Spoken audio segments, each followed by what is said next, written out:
And we are live. Wednesday night with those guys. And Wednesday night with those guys is sponsored by Those guys. guys. What's up?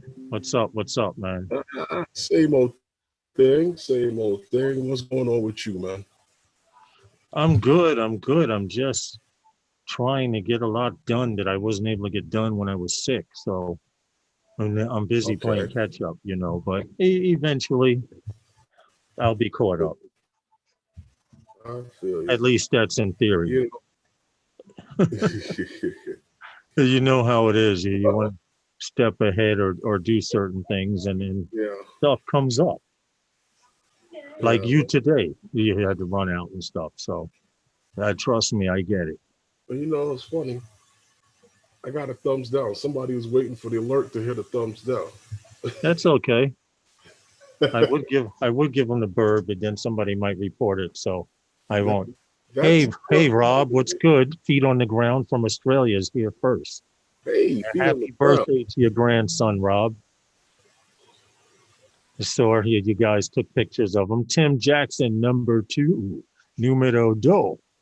How are you, Tim Jackson? Mr. Rob? Jack. Hey, Tim Jackson, feet on the ground is in Australia where you are. He's a good friend. We've been playing video games I know we're old men, but we've been playing video games for well over 5 years.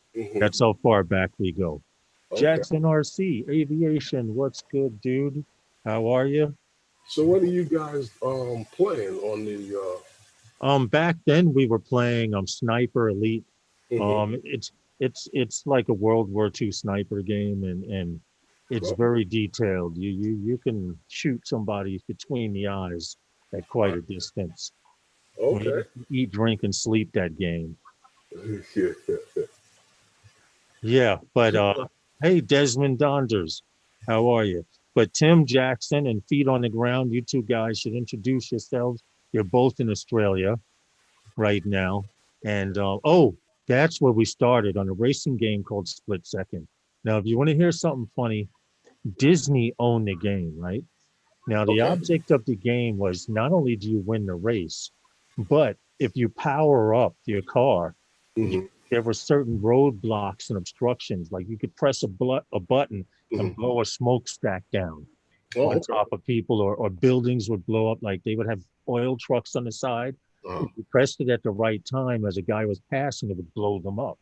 But it was a great game, thousands upon thousands of people playing it, and then all of a sudden Disney pulled it. They were getting ready to launch Split Second 2. They actually had the demo. It was ready to be pressed. And you want to hear what the parents from Disney, the reason why they pulled the game? why? Because it was too violent. Too Now, violent. hold on. These same parents are allowing their kids to play Call of Duty and run around and shoot each other and use different guns and weapons and grenades. This Well, is a driving game, and Disney pulled it before the launch of the second one just because the parents of Disney, who I don't know who these parents are, said that the game was too violent. well, I guess they weigh it as one as a military game, and I don't know. But I what's couldn't more tell you. violent? They that's good enough. People killing Jackson each other, RC, Chris. What happened? Hey, Logan Carpenter. I mean, like, which is more Logan violent, Carpenter. a racing game, or A military game? yeah? Well, I mean, I think more people kind of. I mean, I'm just speculating. I'm not saying that this is why. I'm just saying that more people identify with the military than somebody riding around with a car reaping havoc. True, but these were on closed courses, and the object of the game was to win the race, Mhm. and to if you were ahead of me and you were going around the corner and the smokestack was there and I was powered up, by Right. me dropping the smokestack, Mhm. either you had to be fast enough to make it under it before it hit the ground, Okay. or you had to take a detour, or you crashed into it. Either way, it slowed you down, Oh. and it was just kind of crazy that Hmm. that they would do that. But what's up, Logan Carpenter, Tim Jackson, feet on the ground? We got two Aussies here in the house. But I think it's funny Jackson that you Aussie, mentioned Desmond Donders. because you remember I told you I wanted to set up a simulator, Mm-hmm.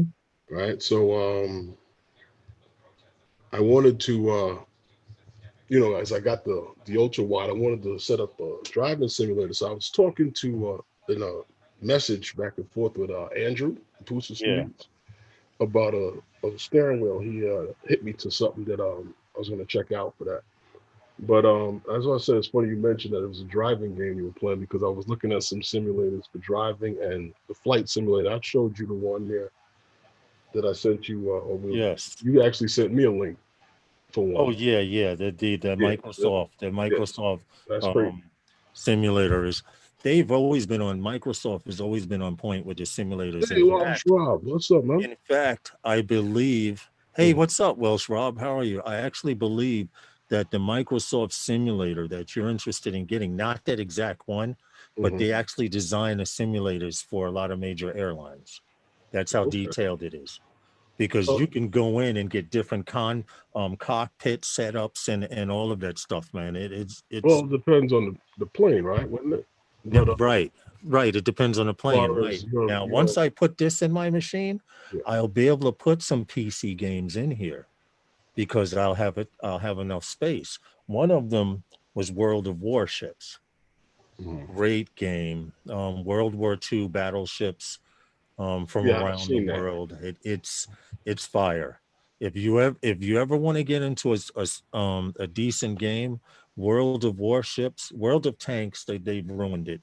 It's still okay, but they ruined it. But World of Warships or Mhm. World of Planes, Okay. and also with Yeah, I've planes. heard of that one too.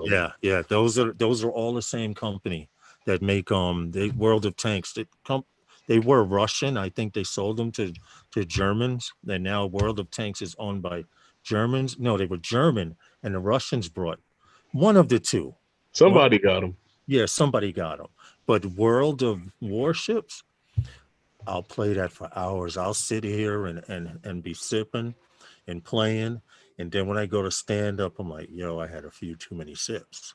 Because you be into the game. You know how it is. Haven't flown a drone in the last 2 months. Series X has been taking my time. Happened. Series Oh, X. A lot of people have that okay. Series X Xbox. So Yeah. play games like finally I can say Xbox is in true 4K. Now, um, I agree, Jackson. DRL's the sim is great too. how was it? How was how hard was it to get it out there? What do you mean? The Xbox, because I'm quite sure You that can't get it. the launch wasn't good Oh anyway. yeah, Rob. How? I'm assuming that you said Series X. What's up, Tom? I'm assuming that you said Series X, feet on the ground, meaning X, Series X, Xbox, because here in the States, Well, nowhere. If we can't get it, they man, can't get it nowhere. It's AC hard to Drone get Dude, anywhere. Michael Blade. Here I am, Rob. What's up? How are I you, Welsh wonder Rob? Good how seeing hard it you. was to get it out there. Michael and AZ. Tom, How are you, Herman? what's up? Somebody's got a mute. Just Hugh, what's good, man? How are you, Asgard Studios? Hey, Hugh, what's good, man? How's it going? Good to see everyone here. Welcome to Wednesday nights with those guys. What's been going on, Tom? another day of work, another dollar made. Okay. Well, And You another know, meal had. So well, I feeling can tell blessed. you, Tom, be glad. How are you, Be Jackson? I'll right. see. Be glad that you can, because Absolutely. Absolutely. I until I was diagnosed with COPD and stuff, I was unloading 53-foot trailers and with 2,000 and 3,000 pieces on them, anywhere from the size of a ring box to the size of those big toilet paper cases. So and I would Life is touch short. every Enjoy piece. it while you can. I would touch every piece because as a receiver, I had to make sure every piece was on that truck. you know, because if something came up short, and drivers were slick. Truck drivers are slick. I like them. I have plenty of friends with truck drivers, but a few of these guys that delivered for Michael's Arts and Crafts, every now and then it would be a tree short, and I would have to document it. And the guy would be like, "Well, can't you just put that?" No, I can't, because if someone asks, "Where's that damn tree?" Shrinkage cost us all at the end of the day. Yes, Right? yes. Well, And I don't know if it's a setup from corporate or what anyway, but I don't do that. You understand? Play it. My job Play it straight. actually, You always come out fine. my job actually was to go in to stores, franchises, into the receiving department and receive all the merchandise for a soft opening, which is just before grand opening. And, you know, they have the managers and everyone there and district managers and stuff. And like Michael's, this one that I retired at before bad health, they used to receive $2.7 million worth of merchandise.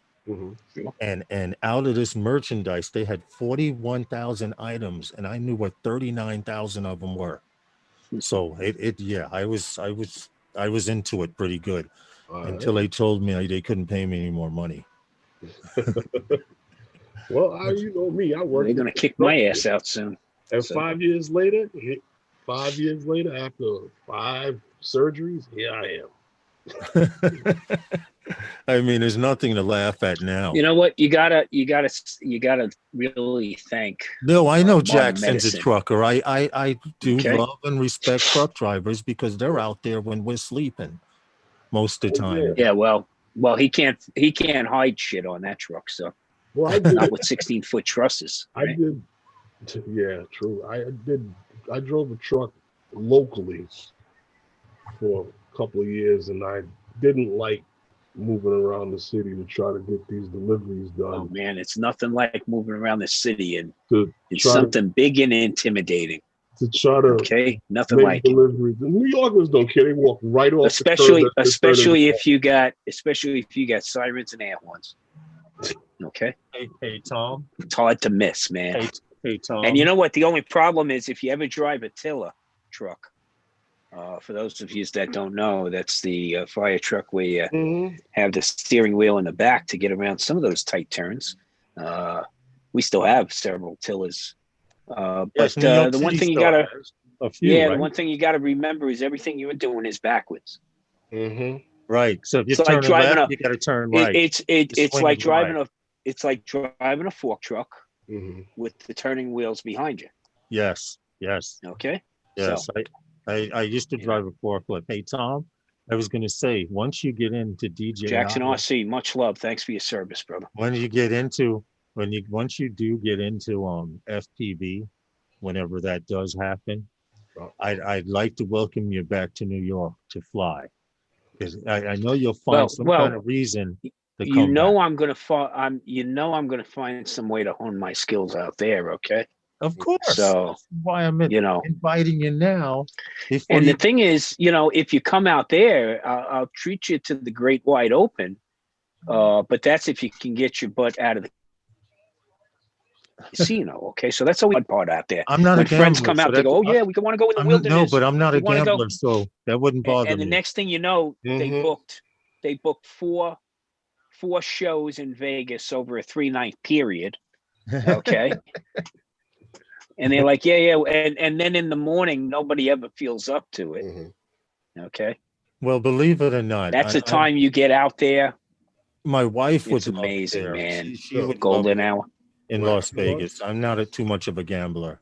I'm one of those people that I can walk around. So it was in the 60s this past week, but you can take a 40-minute ride up to Mount Charleston. Hey, Sean Wilkerson, how are you? And welcome. It's 3 feet of snow. 3 feet of snow to play in. So what's funny? That's about my idea of seasons. Go visit, leave. I'm not a gambler either, Lawrence.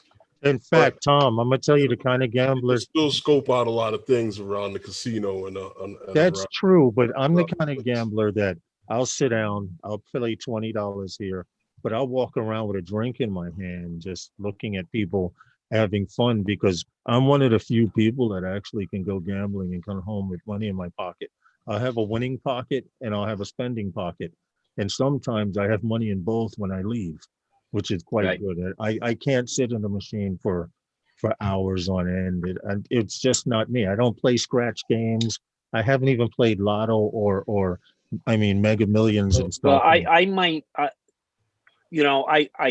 didn't plan on working in my Hey, Corey, retirement, but then again, I don't know that tournament poker is really considered work. So we'll see how that goes. Okay. Well, according to some of these top poker players, Well, you know what? Actually, yeah, you're right, because I've seen some of them on other shows. They do like other game shows and stuff like that. Some of these professional gamblers.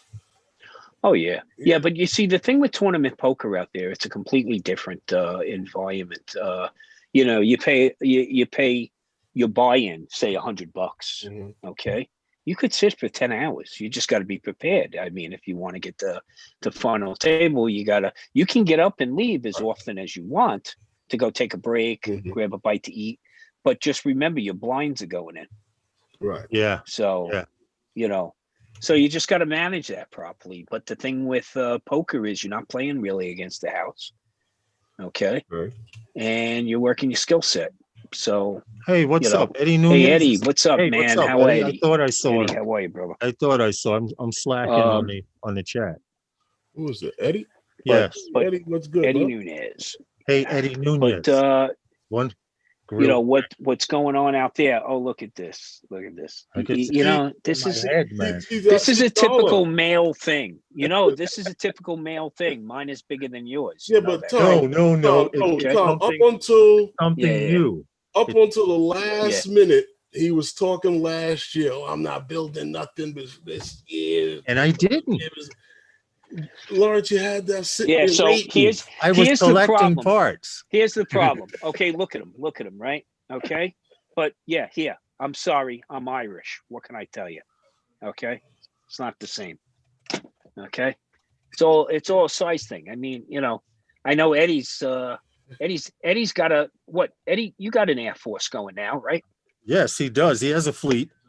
Oh, yeah. They'll take out a new wing in the house for him. Oh well. Anyway, well, keeping in line with what we came here to talk about tonight, Sony Airpeak is back, and we spoke about them last week. And we got duped. We got duped, but hold on. Yeah, we did. No, that was a patent filing. Hold on. That still might come that's to what bear. I was going to say. No, but we're going to get into all of that, Tom. We didn't actually get into it because we had the patent pictures. We had the leak about when the patent was first announced. Eddie, you're lying, Eddie. When it was refiled. And we had a video last week that was the first leaked video of this drone. And it was misplaced. I'm not going to. Yes, it was. But it was misplaced. Don't bother. And you'll get to see it all. No, we actually have video. We may have. No, hold on, Herman. Look, I just sent you. Did you see the latest one I just sent you? No, we have all the video on it. Hold on, we may have an exclusive here. Well, it's not exclusive anymore. We had it last week. Drone.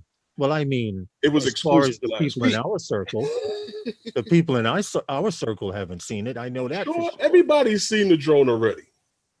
Come on, let's get to the meat of this bad boy. Anyway, so yeah.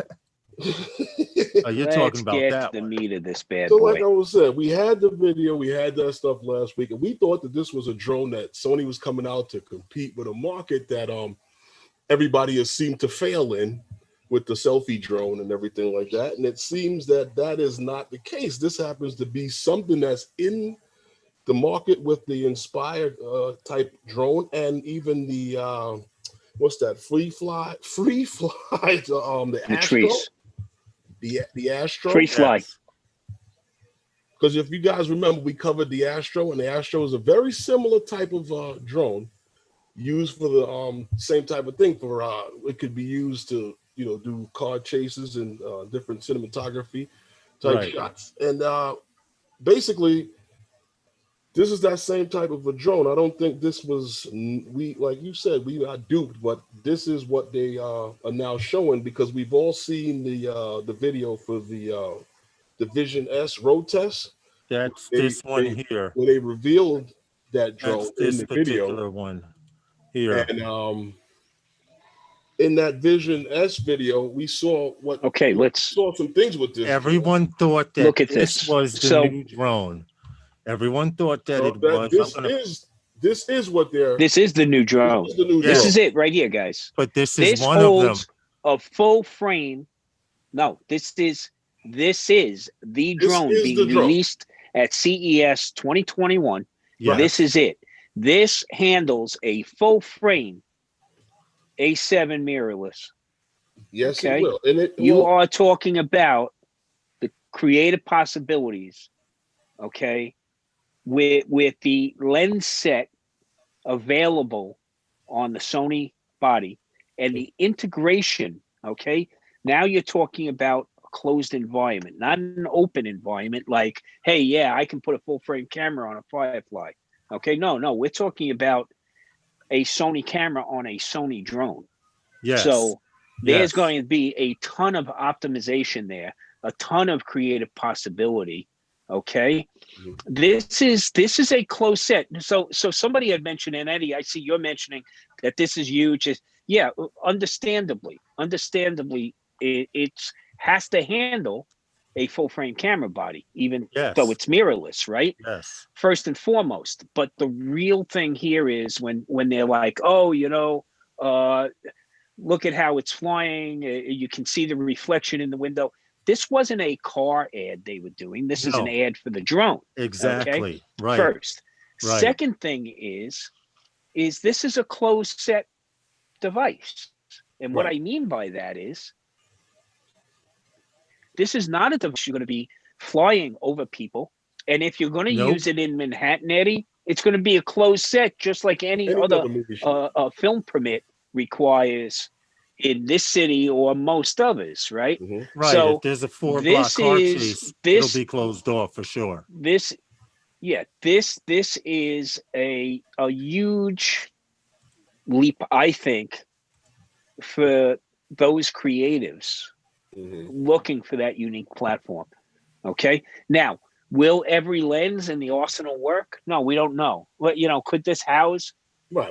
Could you mount a 70 by 200 on this? Don't know.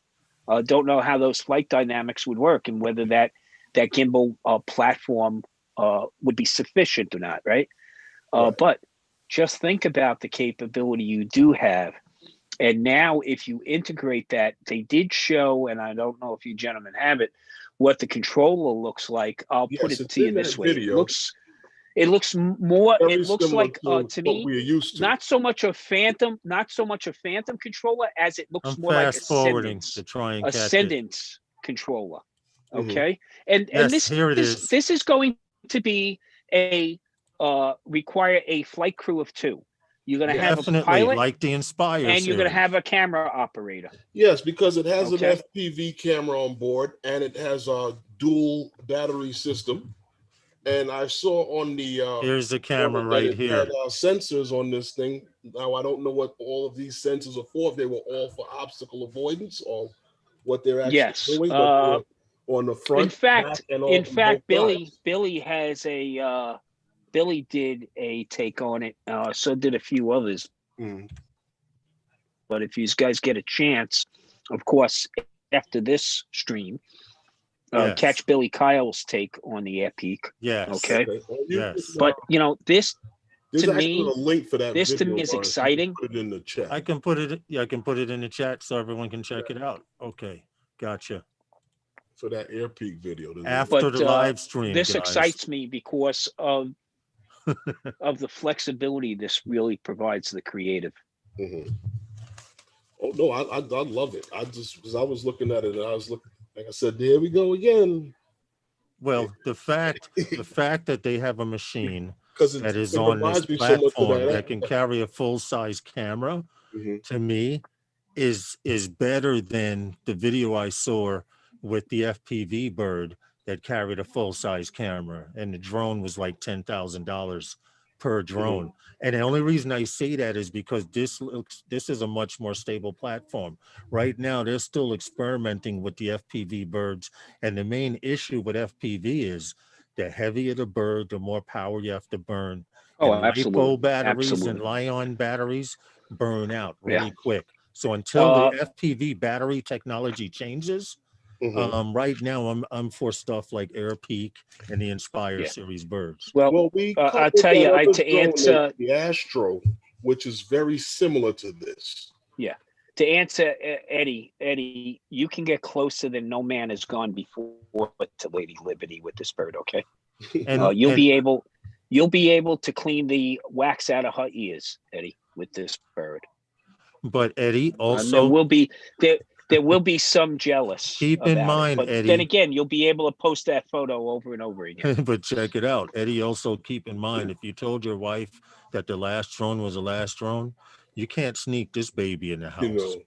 know, you guys got to stop. Unless you're gonna put Yeah, but it in your truck. who knew this You guys got to stop. drone needed, another $15,000 to $30,000 in glass. Hey, Bill, coast to Okay. coast. How are you, man? Because the possibilities are endless with this drone. It is because just because it can carry that full size camera, at some time and point, you'd have to figure they would come up with more accessories for it, just like they did with the Inspire. I mean, to be able to carry this different definitely weight has category. This I think will definitely have focus follow. Yeah. I mean, What there'll sort of be price range? range of controls. Well, we won't know the price range, and it was rumored earlier that between $7,000, $8,000. I can tell you straight off the top. Without camera body. Yeah. Without camera body. Yes. Lenses. Whatever the Okay. price is, it's coming without the camera. Yeah. And I agree, Tim. I think it's over 10K myself. Yeah. I would Yeah, agree so with too. I would agree with that also. I would yeah. be thinking more around And 12. I'm wondering what to you're going to have to 14. pay for gimbal. I think by the time you get done accessorizing this, because realize, and I'm not talking about the camera. I'm just talking about the drone itself with batteries and all and controllers. And then, of course, you're not going to just buy 2 controllers for this bad boy, because this is a business here. You're going to have a backup controller at least. I think you're in the $15,000 to $20,000 range. Right. I was thinking maybe 13 to 15. And then by the time, but that's lenses, just the bird itself. I honestly think with cameras, with a couple of A7 3s or 4s with an arsenal of lenses, you're up about 40 grand out of pocket before she lifts off. So this is not we're not flying at Flushing Meadows. Russell says drone alone. Hey Russell, drone alone without camera, I'm personally guesstimating between 13 and 15,000. And they'll package it. There'll be deals to package. Oh, of course, they'll have different bundles. Remember who this is targeted at. Okay. Well, I guess it would all depend on what you want to carry from your gimbal. That's what's going to. It's billed to the suitor. If you buy a Bentley, Bentley start at what, 300,000, and that's just the raw car. We're not talking about display, tires, all of that. And then, like you said, Tom, by the time you do, that brings that 300,000 up to close to half a million. Just realize this is costing you a couple of grand to put up in the sky each and every time, with your cost of staffing, your insurance, okay, a production company. Hey, what's up, Nitro? There's production costs. There's production costs. It's been done before. I would say it's probably comparable. I think it's probably comparable to a Matrice. Like a 210 RTK. So too. Yeah, probably like a 210 RTK without the RTK. I think they're comparable.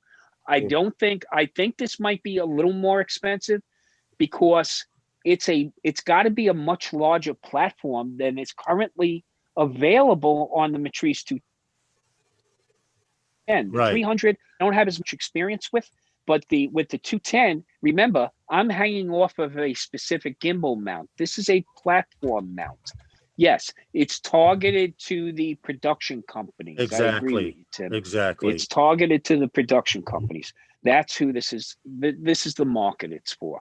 Now, remember, we saw a patent filing from them on a little selfie drone. That's not to say they won't be coming out with a little selfie drone. But that was pretty cool how they released that patent Well, now, just Tom, before it's CES because they it's got a little bit of buzz. People look their way, and then it's like, hey, pull the wool out from under you. We're releasing this big monster instead. well, see, that's what they did. Herman and I were discussing this earlier, and if you remember last week, we showed the pattern with the vents that folded in. Well, I want to point out something like I did mention to Herman. I remember seeing that pattern before, and he It pulled wasn't it. new. Actually, right. It's nothing new. So they did dupe us by making it look like it was this little personal camera, and then they came out with like this XLR7 4000. You know, it's just Well, they did it's have a marketing. video. It's good marketing though. Look, I just want to see it. I just want to see it fly in the little enclosure at B&H. Okay. Yeah, Then in the we'll have tent, a right? picture. In the tent at B&H. Okay. But Yeah. imagine everything that's not In a little that's not little nailed net. down. Yeah. Hold on Paper a second. wise will probably get blown away. It's Hold on going a second. flying. You Yeah. asked them to put the matrice up in the little thing in B&H? No, because you can buy a matrice through B&H, Yeah, I know. but it's going to be shipped out of their warehouse. I said, when Yeah. this Sony beast comes Yeah. in, how much you want to bet they're going to have Right, it because in the that little Sony tent, looks about okay? the size of the Matrice 300, I'm curious to if I'm see correct. this. It looks roughly around that size. It may be a little smaller. Again, don't have the specs on it, but see in the True. box, okay? The Yeah, crate I'm it comes looking in. at it. Remember, these aren't folding. What you're doing is basically when it sits in the crate, it's sitting upside down. So when you take it out of the crate, just like a matrice, you're Well, then looking pulling the at it legs in out. relations to the crate and the guys in the Well, back you of the pull, truck. yeah, you pull when you open up the crate, you actually pull the two legs out Yes. because the drone is upside down sitting in the crate. Then you put the legs in, then you pull the drone out and right sided up. Correct. Okay. Correct. So, But so the size of the box Is that a night train? has to accommodate the spread of the wings there. this is true. So the motor arms are Where's the night fixed. It does have a mechanism, of course, to lift the landing gear, Yes. which will give. I'm going to figure that the gimbal itself probably has a 560-degree rotation capability. Yes, on most it. definitely. Like That same would thing be as the that would Inspire. be Because the legs equal. are out of the way. Yeah, I would think that would be equal to the Inspire. Well, they did. But I mean, what's really exciting to me is the ability, the creative ability you have with your glass selection. Okay, that's what I want to see. What can it accommodate? Okay, And we still but don't know imagine what the specs are, varying like you said, degrees, Tom. We don't know what the battery life is, flight time. the flight Yeah. time, because different They did cameras show it. They weigh. did show it. What I liked about it was they showed it flying around snow-covered flying ground. forwards while the camera was looking backwards. Let me see if I can Well, find again, that. it has a very similar camera It's set a up 360 because he's flying forward, and they showed the camera. If you no, see right yeah, but I'm here, saying you see the camera rotating now. the pilot's FPV camera is very similar to what you see on matrices and Inspires. Okay, Right here. Yeah. Very similar. Here it is. Yeah. Hold And then on. it's got a goes. sensor package slung on the back as well. And in Yes, front. these are sensors It's got right it here. on top. Obstacle avoidance sensors would be great. I would like to know what the top speed of this baby is, because this is the FPV camera, and it does tilt up and down, Yeah. unlike fixed. So he can lock on a target to follow it. I'm going to say to see where he's going. You really don't need to go faster than, we'll say, 60 to 75 miles an hour. Exactly. Okay. And the reason I say that is because in post, you can make that look like 150 to 160 miles an hour. True. Yeah. Okay. So I think it will keep up, at a regular highway speed. I don't think it needs to be any faster than that. It doesn't. It doesn't. Like you said, even if it did 60 miles an hour, Hollywood can make it look like 110. Yeah, they'll just crop in. Yeah. Right. Exactly. Exactly. But I do like the fact that it has obstacle avoidance. So that, I mean, Yeah, so they does had the some sensors Inspire, on the side of the and body the too. Inspire too. All of those birds have obstacle avoidance. So it's only common. It would be a waste of money to have something that big that couldn't protect itself from running into something. Now, pilot error will Well, they didn't. come into account. But Tom, it's funny you mentioned, and this can kind of segue, Herman, into the next story, how Sony still plans on coming out with a consumer-based drone, because as Herman goes into the story, I can show the footage, but the footage is sideways. So for example, Well, you got the it's a story all TikTok backwards there. star. I cannot rotate the screen, and they purposely shoot the video like this. Most TikTok, you can only shoot and record like this with your TikTok, but it's sideways. And there's a reason that their camera is sideways, because later on throughout the video, you'll see the purpose in it. So Okay, it looks kind of retarded, and you guys may be the looking video like that we this. were talking Don't even about, bother turning your head like this. Okay. So, the got a video, question here from Las Vegas Places with Sean G. You want to know? So, if I'm not mistaken, an E-Drone. Apprentice S and a Tornado EDF electric ducted fan. These are RC. These are RC planes. Mhm. So you're looking to go from DJI, which is GPS camera drone, to RC planes. Carefully, because the controls are different. Yeah. It's more like if you were going to fly FPV as far as your throttle control goes, because you got a limp stick. You're not used to a limp stick. You're used to a centered stick. Okay. So that will throw you for a loop right off the bat. I would highly suggest trying to use some type of simulator. And like Tom said, because it is very close to FPV. Yes. Yeah. That's In fun. fact, there's some simulators out there. There's a simulator out there. If you already have an RC, a remote controller that has USB connectivity on it, there are simulators that you can hook your existing remote controller right into your computer and fly with the actual remote, so that you get that muscle memory on how to fly. Also, Las Vegas Places coming up. Would I take it that you're out in Vegas? And if you are you a member of the Las Vegas Soaring about Club? Apple. Oh. Okay. Well, the video that you were telling them about, Lawrence. If you are out there, yeah. Go ahead, what were you saying, Herman? No, the video that you were talking about. Oh, yes, the video that I'm about to show now. The story that I was going to go into next, but it was about the story that we were talking about with Sony. That is the video that was missing from last week, where it did actually show the drone. Yes, but in that video, show the drone. We were wondering if the drone itself actually had her cell phone in the actual gimbal. While he's talking, this is the actual footage. While Herman's telling the story, this is the actual footage from the video. And as you see, it's a TikTok account, and there's a reason why they shot all of this footage sideways. If Herman, you can go into the story, I'll click play. I said, it was from last week. It was part of the story from last week. We misplayed, or it was the video. I forgot to mute it. The video actually shows the drone in it. There's nothing wrong with your screen. Stop. I see. Hold on. I missed it. I went to stop. But after they break through this board, they actually show the drone. Now she's doing the interview. I have my hand on the pause button this time. And they are purposely, like I said, sideways, but then she looks up. They're acting out something. But right here, if you look very closely, that is very inspirish. Did you share it? Yes, I'm showing screen now. I'm sharing screen now.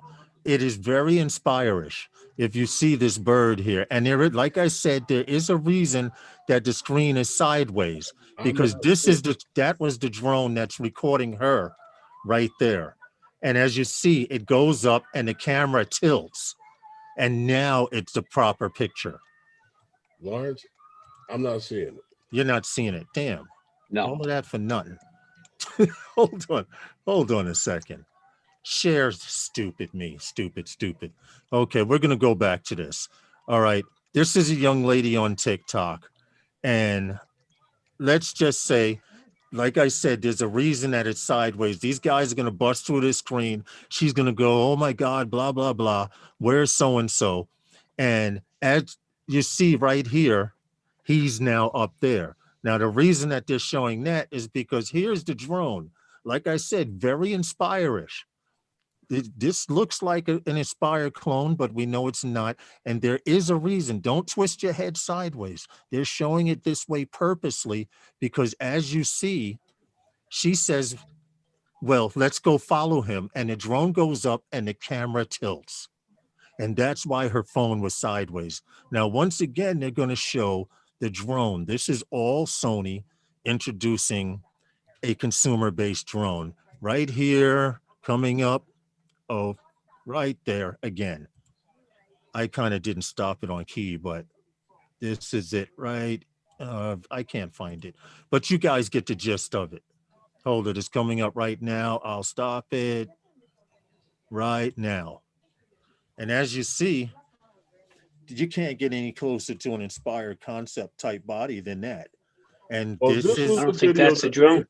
yes, this is the I do drone not think itself. that's the drone. and No. and this was the video that they had put out with that whole teaser from last week. What I was Yes, telling but I you. did not know that there were different clips on the video that Herman sent me because I didn't watch the whole thing through. But I'll take blame for that.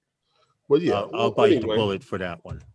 Transport Canada has acquired a remotely piloted aircraft system. In order for Transport Canada to What's up, continue Big Mac? effectively delivering its national aerial survey program, surveillance program, it must have the equipment that the department needs. So they've acquired this system where the Minister of Public Service and Procurement, the Minister of Transport, the Honorable Mark Garneau. Garneau Okay. has announced that what happened? No, keep going. Yeah, he announced the government of Canada has came to an award a $36 million contract to Elbert Systems for the usage of this Hermes 900. And no, it's not a handbag. No, this is it right here, actually. So they invested 36 million in this baby. Damn, what's with the sound? They've invested 36 million in a fleet of these So delivery drones. If you notice the elongated fuselage, the waters and the airways of Canada, and to monitor for pollution. And that's what they plan to do with this system. yeah, that's so it's single prop operated, but as you see, the fuselage is elongated, and towards the end, right here, is where you would load your cargo into, and on either side, because they have two cargo doors on both sides. So figure $36 million for a delivery drone that big. So we're not just going to be seeing propeller drones. Well, they're using it for their surveillance system. Yes. To keep the. That's not a delivery drone. That's a military drone. Right. They're using that for surveillance to keep Canada safe, to keep their waters clean, and yeah, there's a payload in there. There's a surveillance payload in there. It's not a delivery payload. Yes. Yeah. But they are so geared avionics. geared more towards security and surveillance, more than drone delivery. I may have stated that wrong for another. Yeah, no, I think you saw payload, but yeah, this is a surveillance drone that has a long endurance range. Yes. This is a military drone. You see it. It's a standard pusher prop, low energy, 36-hour flight time. And it can fly at a considerable altitude, which provides a greater range. Yeah, 30,000 feet to be exact. So it can cover with the big boys. It can take in, a large area within its senses. Mm-hmm. The higher it goes. Right. So Yeah, it looks like. But this is an Right. environmental sensor initiative. Hey, what's up, Stevie? How are you? Definitely, Wing. it's like anything else. So here you say, okay, useful load 450 kilograms. So you're talking almost 1,000 pounds that it can carry. Yeah. Okay. Yeah. But the fact that this thing has a ceiling of 30,000 feet, you have to figure the average aircraft. Yeah, it's probably not flying at 30,000. If it's got a ceiling of 30,000, this craft is probably flying. And because you also have to realize it has to be managed as far as airspace also. Okay. So, just like anything else, this is going to be managed by Canadian airspace regulations. Yeah. But they claim that they're using it for their nationwide aerial surveillance. Yeah, they don't need to use it for military operations because, Erman, they already have Predators and Reapers. Okay. Right. Canadian military, Canadian Special Forces is already heavily invested in drone technology. How are you, Bob Casey? Yeah. I'm just saying that's what they plan to use it for. They want to keep their airways, their Canada. Yeah, well, just look at the vastness of Canada itself. Yeah. Okay. And imagine trying to keep track of all those resources. There's huge swaths of land that have like no human inhabitation. And they're showing the different payloads. A lot of data. Yeah. They're showing the different payloads that it can carry here, from bottom sweeping. They actually have laser pinpoint targeting. Once the laser's locked on the target, it's not going to lose it. How accurate can you be? We've seen in the military that they actually use lasers that hit targets within feet. So to imagine something that big tracking you home, you're not going to lose it. I don't care where the hell you go. You're definitely not going to lose it. And $36 million. That's a good little bit of change. Must be nice. I don't think that's a single drone, by the way. Okay, just so you know, that's not a single drone. No, that's a contract for a fleet of them. Yes, definitely. Yeah, that's definitely a contract for a fleet of them. It's not a lot of them. No, it's not a lot. But it's not one of them. Yeah, right. Yeah. Yeah. As you figure, if you can afford one of those, you could probably afford one in a bundle where you get the accessories to fit one out with ground targeting system or ground tracking. You may have another one, and they link to satellite 5G networks, which makes them even more accurate. So, I'm sorry, I could be wrong. What was one of them is for contracted award? Hold on, has awarded contract to Limited Systems for the acquisition of a remotely piloted. Yeah, because I just looked up an MQ-9 Reaper, the unit cost. Okay, and guys, this is not the Fly More combo. Okay, one battery, one controller. That's it. 64 million US. The contract includes communication links, ground control stations, sensors, and remotely piloted aircraft, training, and optional purchase of spare parts. Well, I would like 36 million for it is the Fly More combo. I misspoke. Okay. So Tom, we can put that on your card or mine? Dude, I need the miles. I'll take it. Okay. Except I better go check. Better go check Amex what my spending power is. Okay. I don't know if it's going to cover the 36 mil. Yeah, for real, right? Yeah. He's telling them to give you an increase. Well, you're getting ready to relocate to the Midwest over there, so I'm sure. Yeah, I got to catch up with. I'm sure they'll give you my one buddy as here going from Las away. Vegas. I'm sure they'll give you one as a parting gift. Yeah, please. He said, I still can't fly. I still can't fly it on the strip. Said he can't find him if he's out there. Yeah. Only hope. Have a parting gift. Yeah. Well, yesterday there was an article in Drone Life. It says that our former DJI executive, Romeo Dersher, is joined open source drone software platform powerhouse Auterion Auterion. as the vice president of public safety. That's interesting. But I had you had did a story last week, and in that article it had mentioned that what was her name? Cynthia Hung. Hong. Yeah. Hung, yeah, she was. Cynthia HUANG. Hung, Yeah, she used to work for DJI as well. She's vice in a president new for business development. right. So She's now, yeah, the new vice president it makes you wonder. of No, enterprise she business development with this new company here. Auterion. Yeah, Auterion. And well, Mr. Dersha is taking his years of experience and expertise in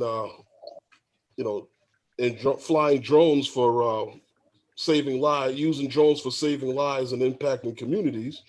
And he's taking that over there to for a new start. Well, So curious to see what's going Romeo. to come with this company. Well, Romeo. Yeah. I actually know Romeo. Mm-hmm. I worked with Romeo. Okay. Romeo has been very supportive in the public safety realm. Has been a huge factor in helping a lot of public safety entities get their first steps into the game. And so what's good about this is he's taking that institutional knowledge, that understanding of that public safety sector, and he's expanding it because Auterion, what basically Auterion is it's an open source development environment. And the whole premise of this is basically to create a platform in which you control everything or all your resources and assets, right? Yes. But all the way to the flight interface. Because think about it. You have a multitude of different craft that you might have in your Air Force. You might have in your fleet. You might have several different manufacturers and several different models across those manufacturers. And do you really want to have to keep up with the training and the retention factor with all your pilots using all these different applications? So the idea behind this is that Auterion provides a complete interface, of a consistent nature where your flight interfaces are all similar and react in an expected manner, because then your pilots have more muscle memory using those applications. And it handles the fleet, it handles your maintenance, handles your pilot records, so we're talking about a full wrap that can be leveraged by a much larger footprint of the drone community than just, this group or that group.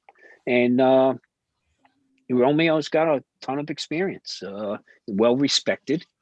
And with Cynthia, look, this happens a lot, guys, at that level of an organization. Somebody takes a footstep. Well, it's DJI's not. DJI treated Romeo very well. I know that. I'm not saying that he didn't. I'm just saying he did a lot of work with them in that public service. Absolutely, and it's been noticed. Oh, it's been noticed throughout the industry. He's been a huge evangelist of public safety's use of this technology. In fact, when you think about it, him and Cynthia have worked very closely together because these were all new markets that she would help to bring about.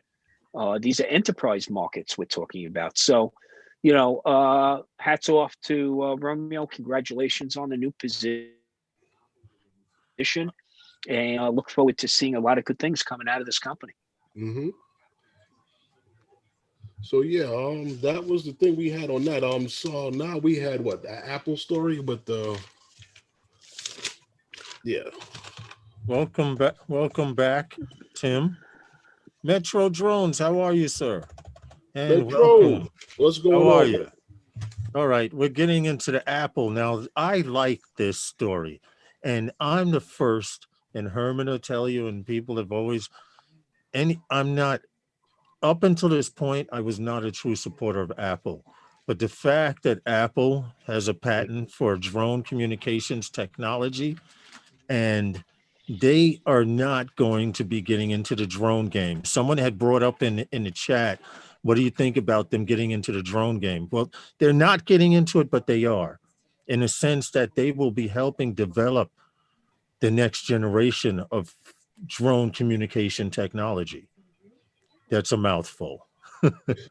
It says, despite the Well, fact that several they want to years, get into. huh? Go ahead, Tom. Good. Yeah, they want to get into a specific area. Industry right now. Well, we'll leave it at that right now. But their footprint, as it appears to be through the patent, is more along the lines of that telecommunications aspect, the detect and avoid technologies Yes. in that realm right there. And I think there's a lot to be said for opportunities in that market. Okay, and there are, because Apple's interested. Right. Okay. And the name that you would see, I saw in the story, Kenji Shigehara, which we talked about on Sunday. I think it is Kenji's on about the Drone Oregon-based research Advisory Committee. Yes. Yeah. Yes. So Yeah, he's Kenji, even on the involved Drone in this Advisory Committee. because guess what? Guess where they might be testing some of this stuff out? Where? In Oregon. You think about it. I mean, if I'm into the development of drone communication technology, all of that relates to RFID at some time. You know what the hell I'm talking about. Remote ID. Remote ID. Yes, Remote ID. Remote ID. All of it is related because at some time and point, you will have to intercross into each realm. It's interesting. It's interesting that this comes up shortly after Remote ID is released by the FAA. Okay. The map. And Sean says the Apple especially patent is for their because mapping it's drones. broadcast.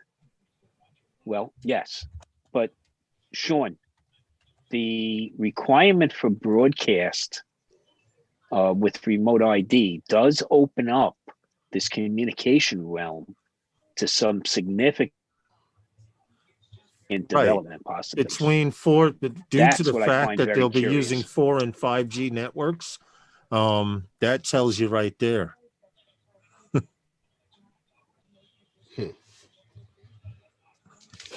I mean, just before you can come up with something, you need the innards, the inside to work.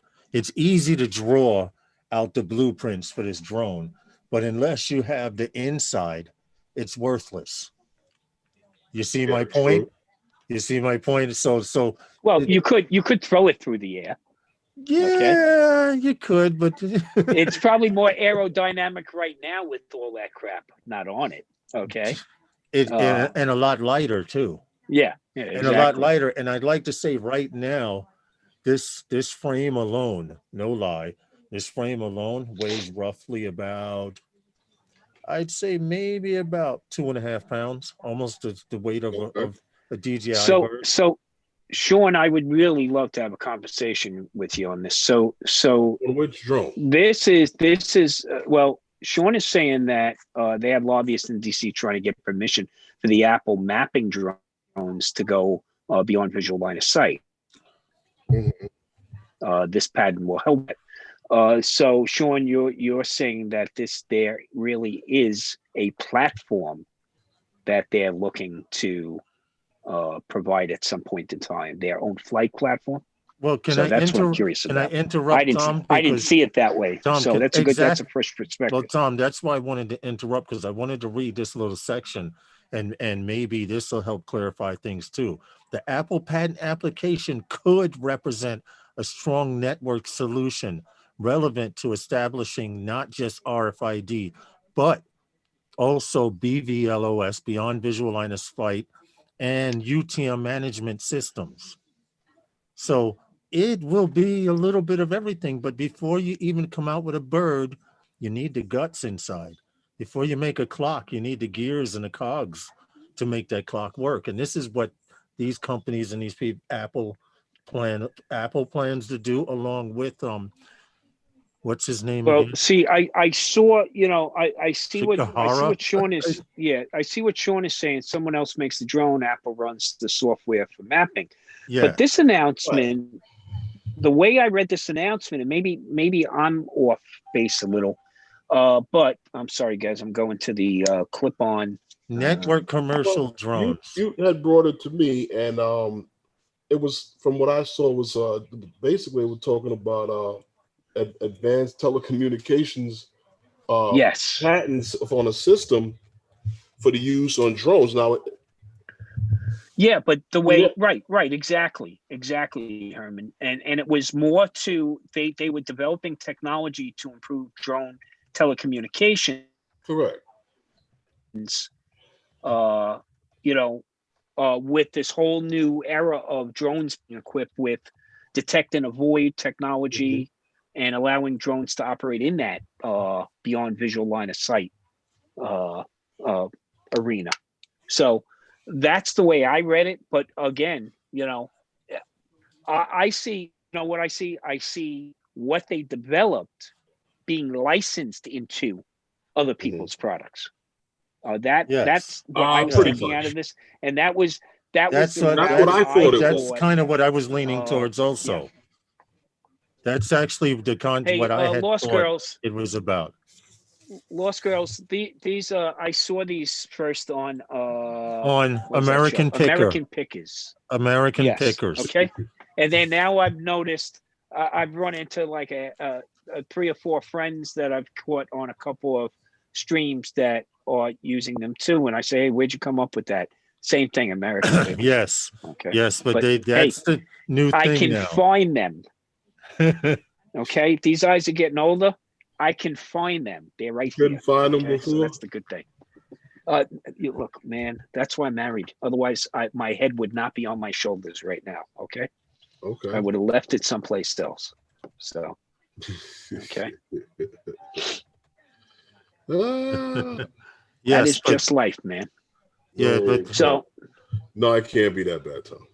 But yeah, Sean, I agree. I didn't see this as applying to a consumer drone base. This is more of a, especially with beyond visual line of sight. When I see beyond visual line of sight, I'm thinking enterprise. It's always enterprise at that level, because I really don't see, the hobbyist click that light at any point in time being able to fly beyond visual line of sight. True, but then again, that hasn't stopped us before, right? Well, no comment. The range, no comment. No comment. I plead the fifth. I plead the fifth. Talk to my attorney. Yeah. Well. No, but that's what I saw it as too. But I didn't think it was for consumer drones. No, I thought it was for the along the lines we've been going with some of these open source programs and some of these things for different, mostly in the public safety sector. Yes. Yeah. Well, again, you're going to see it across most enterprises. You're talking about.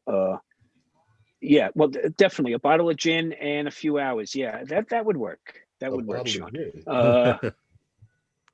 Sean wants to have a long talk. So, look, it's technology that's going to wind up. It's technology that's going to wind up filtering down.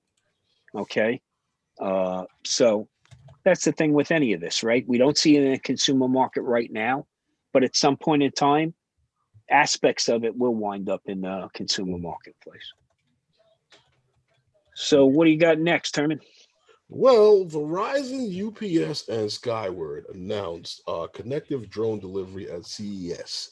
Portland, Oregon, Skyward, a Verizon company, and the UPS Flight Forward announced a collaboration effort to deliver retail products with drones connected to Verizon's 4G LTE. as well as 5G testing and integration for delivery. So it's a coming. It's a coming. It's coming, but they plan on But including. yeah, they're basically Yeah, going but to be in Portland working on improving this system because I've once again Flight Scott, Forward and everything here with UPS and that little video that was also in the whole clip that I think you sent me, right? Yeah, it was they're doing a lot of things because it was a robotics company. I can't remember the name of it that was involved in this too, in that whole program with UPS and this whole Flight Forward program. So now they're coming out with the testing this. They're going to be doing more and more testing with this 5G because they're talking about lower latency Yeah. with the 5G network and their 4G capability light, of being 4G able light to drones running on 5G networks. their ability to be able to program and direct multiple drones for delivery with this system. It's not this isn't new. They announced with this UPS Flight Forward, and they've been testing since last year with the that 4G network with them. 3,800 successful drone well, deliveries. So Verizon bought that company several years ago. Yeah. We were introduced to them, and it's again full suite wraparound solution that UPS is looking for. Because remember that the UPS drones have airworthiness certificates. yes. Okay. And that requires a full maintenance audit. Okay. And pilot documentation must be maintained. Okay. Incident documentation must be maintained. Not like you not like you fly away on the beach. Okay. I don't think that was reported. So, here we're talking about you got an airworthiness certificate, soup to nuts, man. It's got to be available for audit at any time on demand to the FSDO. So, this is a company that provides a lot of that, and again, with the partnership between them and the ownership of Verizon over that company, I think 5G is going to make a huge difference because, again, you cut down on the latency. Okay, you have a heck of a lot more bandwidth to work with. So that means there's more telemetry you can pull in real time. It's a biggie. And this would also help with what Lawrence had mentioned before about this beyond visual line of sight. Yeah, the fact that you will have 4 drone light technology on they most invested drones, big money in it. Yeah. Right. Yeah. Running on a 5G network is almost like the perfect combination because 4G light drones are on 4G service. I believe, I'm not a technician, but I would believe that's a more secure network than just 4G. So the fact that it'll be running on a 5G network, which is growing exponentially in our neighborhoods day by day, just around the corner. You remember, Herman, I saw guys like, why is he putting up a lightning rod on this pole? It's not a lightning rod. It's a relay station for the 5G network. It's a brown box, maybe about 3 or 4 feet long and maybe about 2 or 3 feet wide. And at the top is an antenna, of course, with a lightning rod attached to it. And they're developing 5G network in neighborhoods around you guys. If I'll take a picture of it for the next live stream. But if you'll see these all over the city, these little boxes. So there's an initiative, by the way, Uh-huh. there's an initiative by the city because of a lawsuit against Verizon. Remember, Verizon got a franchise agreement to bring out Fios in New York City. What did Verizon do? They chose only to roll it out to the influential neighborhoods that they felt could afford to pay for it. Well, the city was very upset and sued them. Okay. And as a result of that, there's an initiative to bring wideband to the entirety of the city using street poles. Yes. Okay. Light poles and city buildings throughout the 5 boroughs. as transmit sites Yeah, to but provide Tom, greater there was access to broadband to the masses. yeah, but Tom, there was also a problem with that, and it wasn't Verizon's fault. You have a lot of areas where Spectrum which at one time was Time Warner, and you had Cablevision. Uh, they came in years ago and made these sweetheart deals and wired No, well, an these are part of entire the. neighborhood. I understand that, but no, I'm And sorry. these guys couldn't get in there. They have no longer the case as of. Oh no, now because the franchise agreements. But you got to realize this is as recent as 2015, where the franchise agreements, by the way, all expired this calendar year in the city of New York. Okay. So no more sweetheart deals there. Right. They're going to have to pay their way. And okay. The way they made this a big deal was what they used, and the mayor made a big stink because of the whole thing with the kids being at home and needed to have remote learning. But this initiative started about 2.5 years ago. Okay. Not just now. This initiative, I mean, we had to provide a complete listing of every one of our facilities, and you got to realize we're talking about 300 and some odd firehouses. Altogether we have, including EMS stations and specialty facilities, we got close to 500 locations in this city. Okay.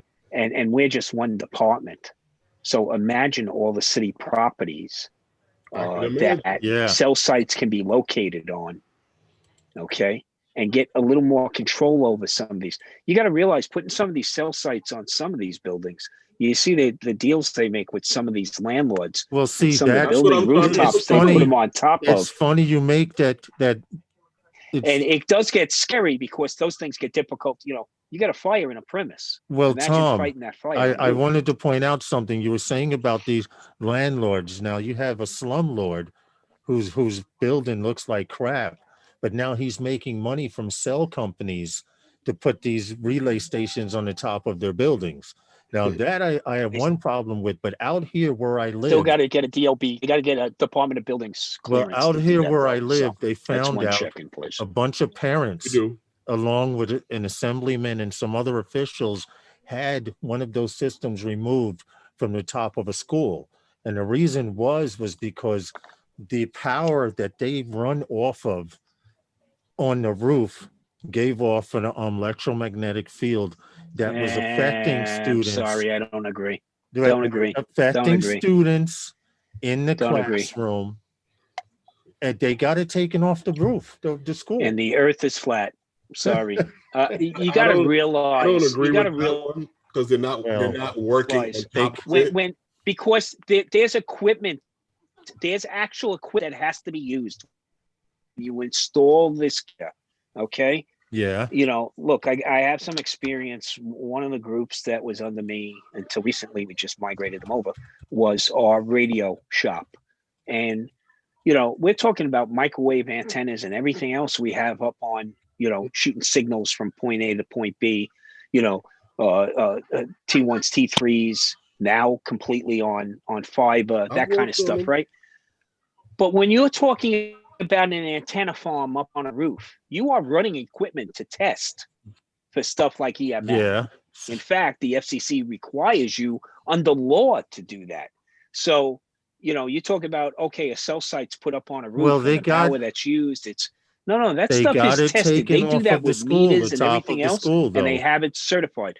They might have chosen not to accept the revenue and no longer, and break their lease, or they had to out on their lease for the equipment. Right. Okay. But if the company wasn't performing or something like that, I could understand. This is a matter of, and Herman, you'll back me up on this. You go in to do a job, there's a whole punch list that gets developed around this stuff when they do those installs and everything.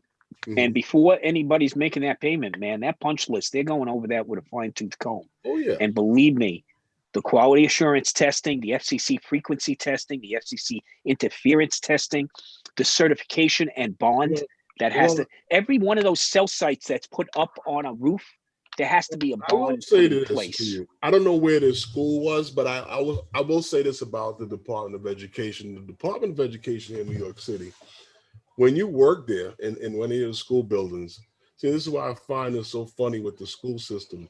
They're constantly testing the air quality. The air quality is tested the whole time you're working. And they take their samples and they're constantly taking samples and constantly taking samples. And you know what's there. It's there. The same thing was there the last time. The same air is there when the kids are going to school. And when you talk about something like that, if the kids are not constantly in constant immediate contact with it, I don't think they have much to worry about it. Paranoia can get a lot of things done, but that's why I've always said, if you really want to, choose your politicians, soccer moms, because they get things done. You went squirrel. You had that picture ready. Yeah, we all went. No, I just looked it up because I'm just thinking to myself, man, I participated in that too. Okay.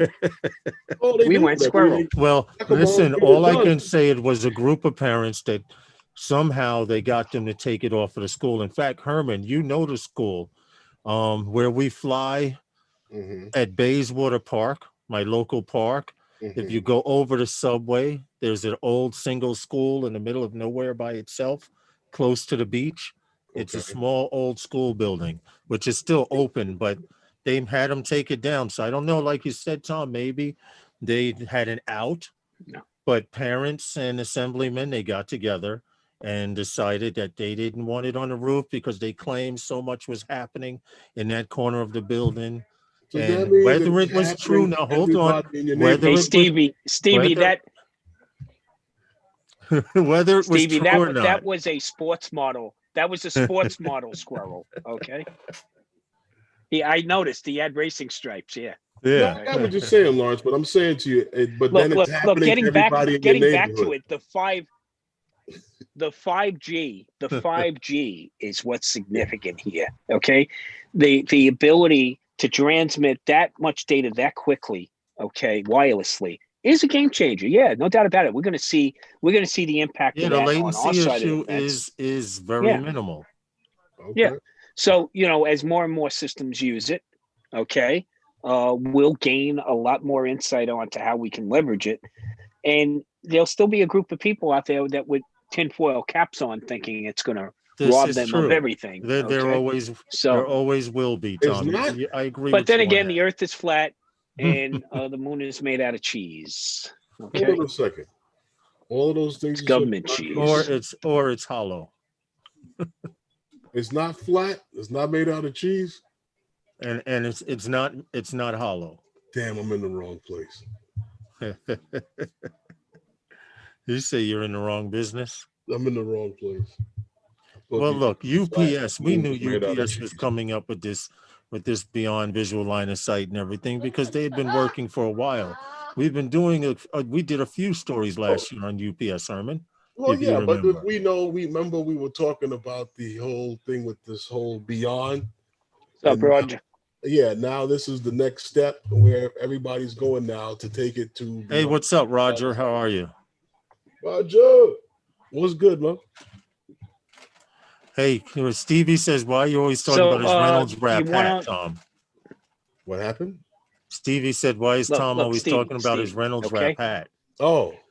We're talking about a whole group of the population who's already paranoid without smoking. Okay.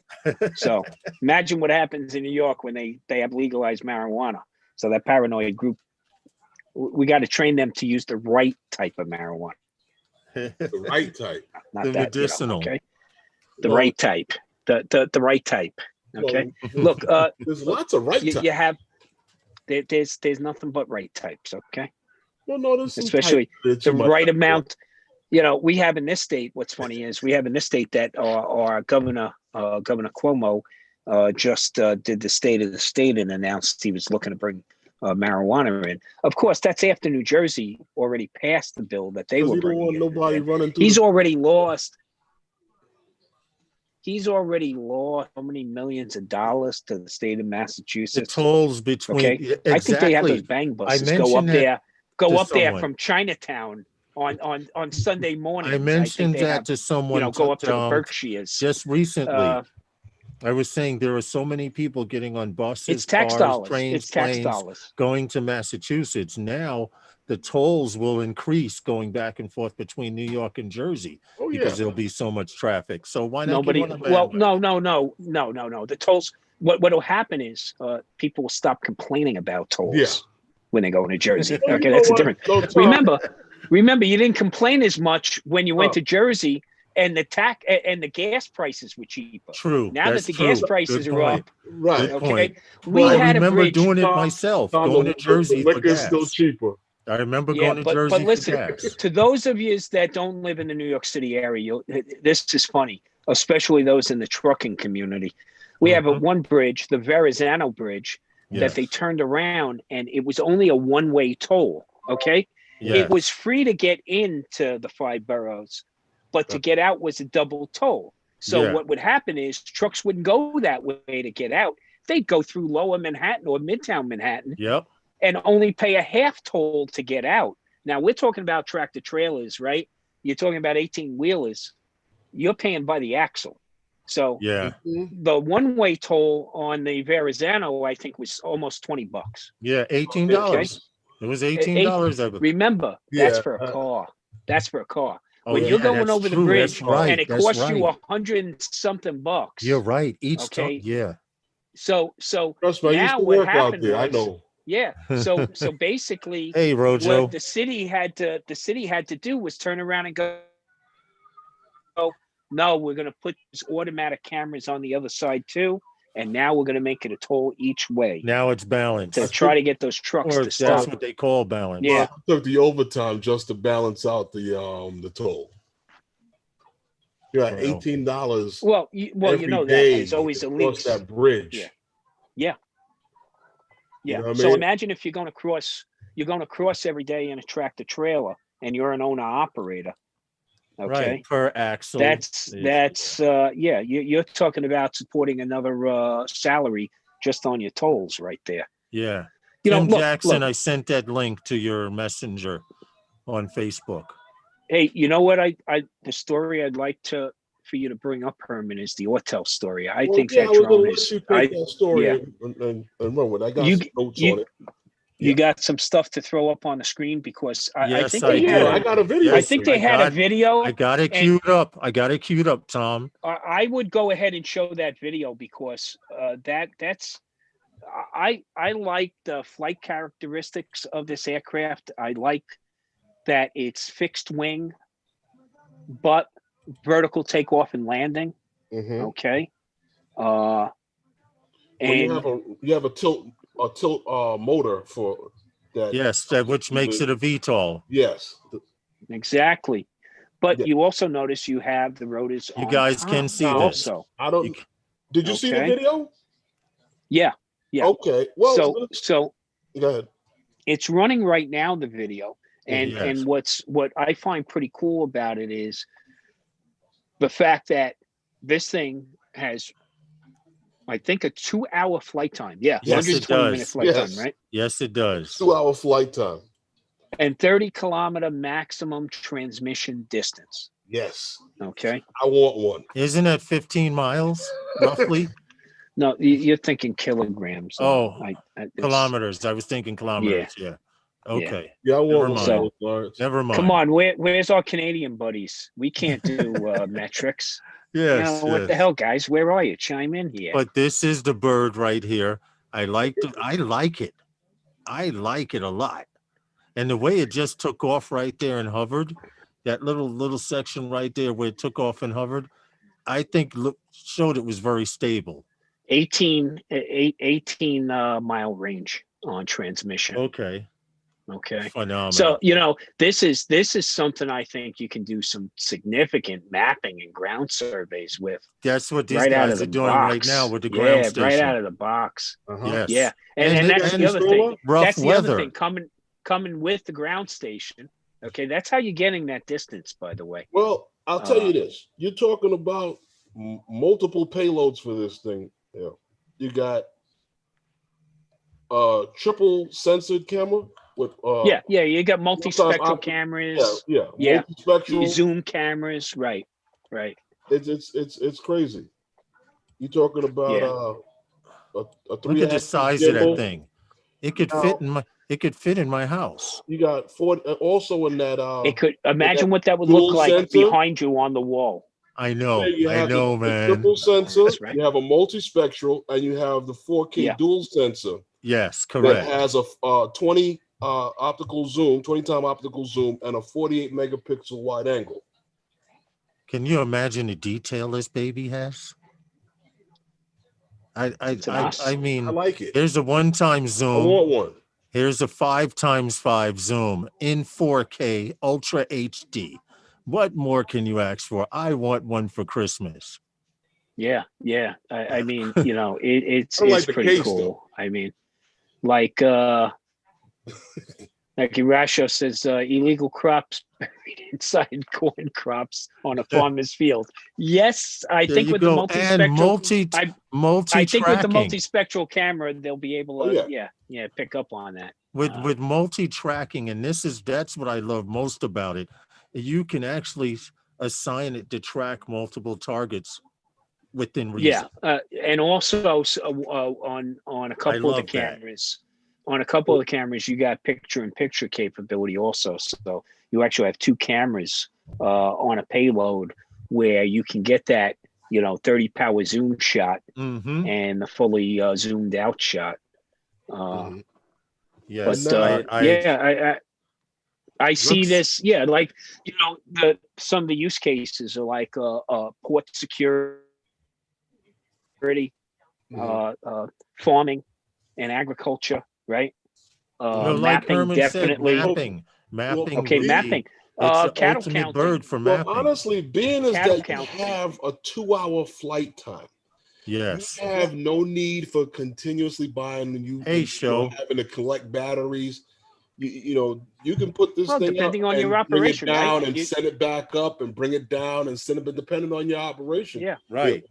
Being it's a work tool, I don't know how many times what's the length of the. Yeah, and the thing with the 2 batteries I like is, the thing I like about the 2 batteries is something, most people don't think about, especially the way we fly, with consumer drones, is you take the battery out, you put another battery in, it connects again, you start flying.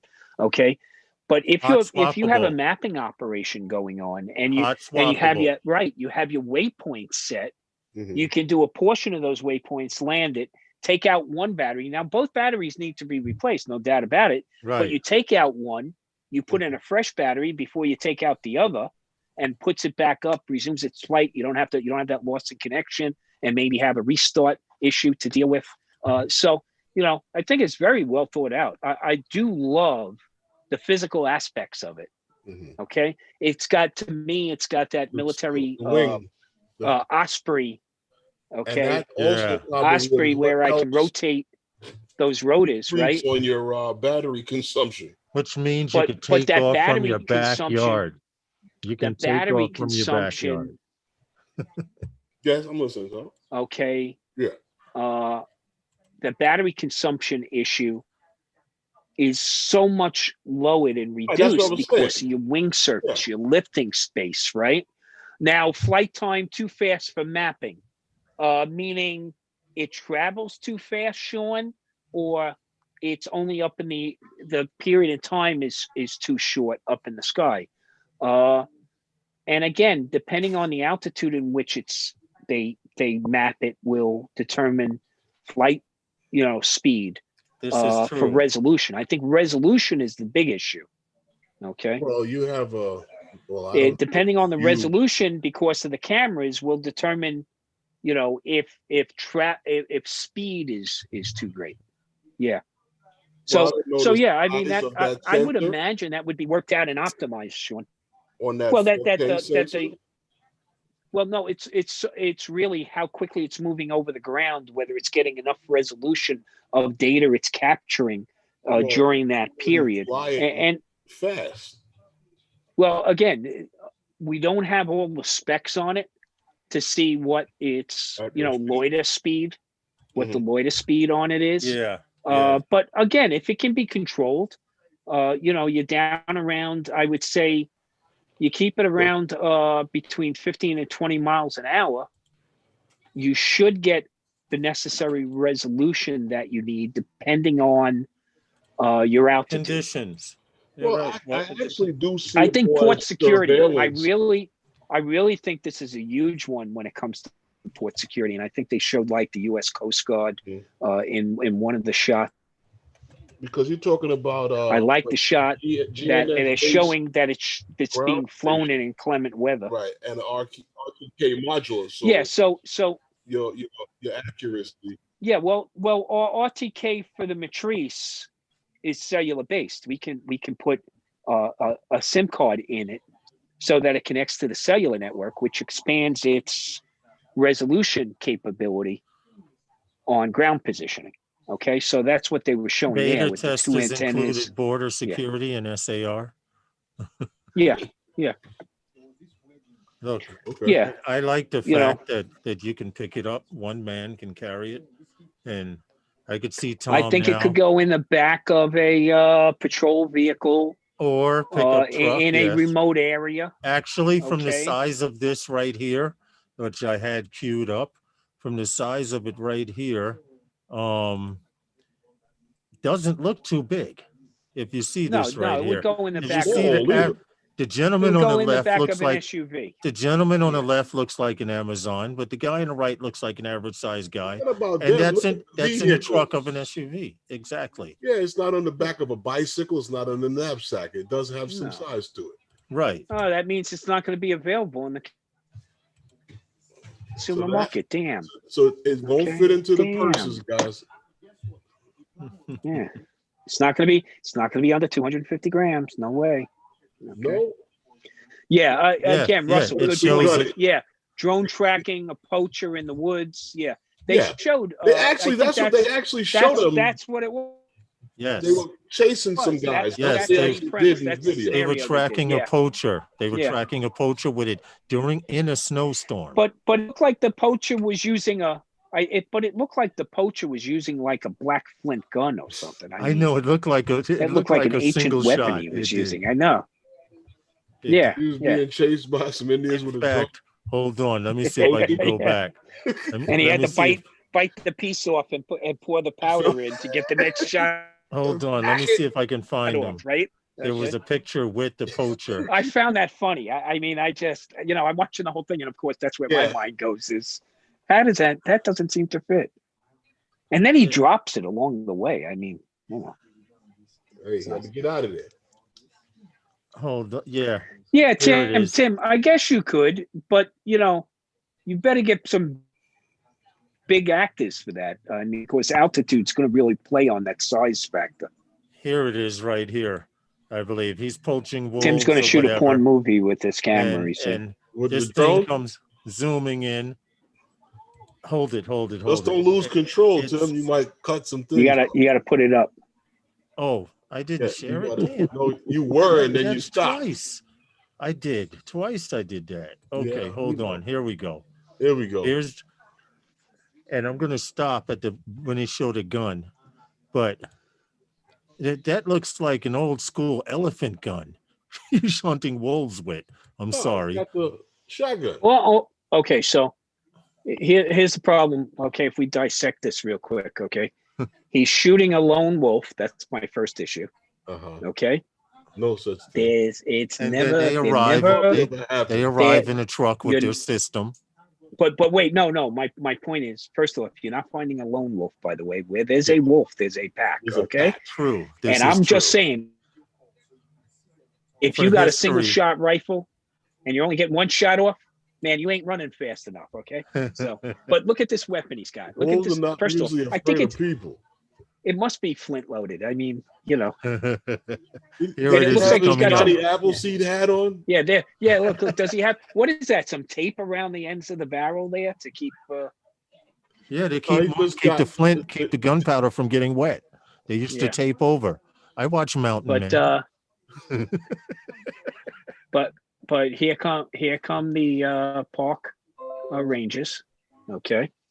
Yeah, I forget that we're seeing it in a delay, so we actually get to watch it in real time, and then the guys get to watch it now. I just, I just love how they've leveraged the wingtip, the rotating rotors on the wingtip. It's a So it's a sexy looking bird. multi-purpose propulsion. It's a sexy bird. Seriously, I agree. And like I said, like the Osprey, like the military's Osprey, that the Marines use, where it transitions. Yes, perfect, Sean. Elmer Fudd's gun. That was Elmer Fudd's gun. Yes, that was it. Two barrel. It was a 2-barrel shotgun. Sean, over and under. You may not know it, but you have American blood in you somewhere. Yep. That looked like an Elmer Fudd gun. I'll admit. Stevie, where are you when we're going squirrel, dude? Where are you, man? I don't know. Stevie he's hanging out. But I really like this aircraft. I love the lifting surface, the capability of it. I really, it's really looks to be purpose built. There's a lot of use cases for this that I can see.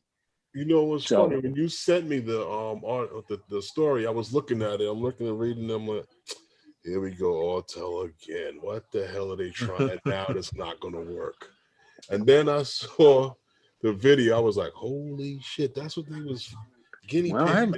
They're getting a better track record, man. With those 3 orange pumpkins, they was just guinea pigs. I have to say, Autel stepped their game up with this one. But and I am honestly impressed. But if you look at this here, right, a lot of the stuff they were doing already with the other drones that they released, now they came out with this. Now it's got a multispectral camera.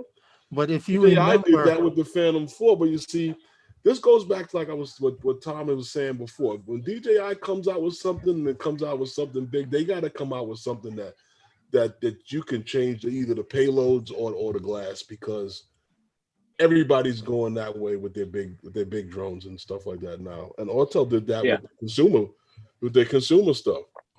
And now this is going to be a nice little work tool for someone. What's good? Again, I really see it. Sorry, I'm late, man. That's no good, problem. man. That's all good. But this is my selling point. I see security. Tom, definitely. this is my selling point right here with this bird. I'm sharing now. Okay. Right here. The fact that this gentleman can carry it by himself. It's a VTOL. This is my selling point. I want one. I have to hit mega millions to get one. But if you recall, a couple of years back, Autel had a fixed wing that was a flop at CES. They had it hanging up. No. This was released a couple of years ago. Well, not this. A prototype of this. Okay, then that must have been what I was seeing. That was the prototype. Yeah, okay. Yeah, that was the prototype. Okay. Well, they changed it a lot. Yeah. They did change it a lot. So I it's funny that you mentioned that about. It's funny when you mentioned that, because we're waiting to see what's going on with X Dynamics. X Dynamics also had a fixed wing at their booth at CES last year that they did not even mention anything about it. So if you guys want to see it, hey, Aerial Landscape, Dave Ennis, if you guys want to see it, look at this video after the live stream, of course. There's the link, and you can see it in detail. I can see one of these taking off. What's going on? I can see one of these taking off from behind someone's house. What the and going for a mile. Dragonfish drone? Yes, the Dragonfish. What's good, Ray? How are you, man? Hey, I'm good, man. Just work, man. Crazy. Like I told Tom, be glad you can. No, I'm definitely grateful for that, though. But I mean, I have certain physical ailments that prevents me from doing so. And I was mentioning earlier how while I was enjoying every moment of it. I was one of the oldest guys there, and they were like, damn, these young boys are like, damn, he's killing us. We get a 53-foot trailer with 2,300 pieces, and I'm handling every piece, and these kids are sweating at the end of the freaking belt. Like, damn, why don't you slow down? That's what they say. One guy used to go to the bathroom. I'd have to stop what I'm doing, get off the truck, and go search for this guy. And I knew where he was. Mm-hmm. Hanging out. Well, what I like about being the old guy on the job is I can basically say just about anything I want, and it usually can be attributed to, well, he's got the experience, he can get away with it, or he's got dementia, he's getting old, so forgive him. Yeah. So either way, I'm covered. Okay, so yeah, you're that guy that be like, you don't pay him no mind. He soon retire. Yeah. But I'm the nice part of it is when I hear something I don't necessarily agree with. Okay, it's not just you, Lawrence, that get it. Okay, I do this at work too. Okay, one of my bosses says something, I come right back like, yeah, it doesn't work that way. Okay, so and they shake their head and they go, yeah, he can get away with that. Yeah, I trust me. They usually go, he can get away with that. Don't you see what Stevie put? Respect to OGs. Yeah, exactly. We got to get something out of all those hard knocks, right?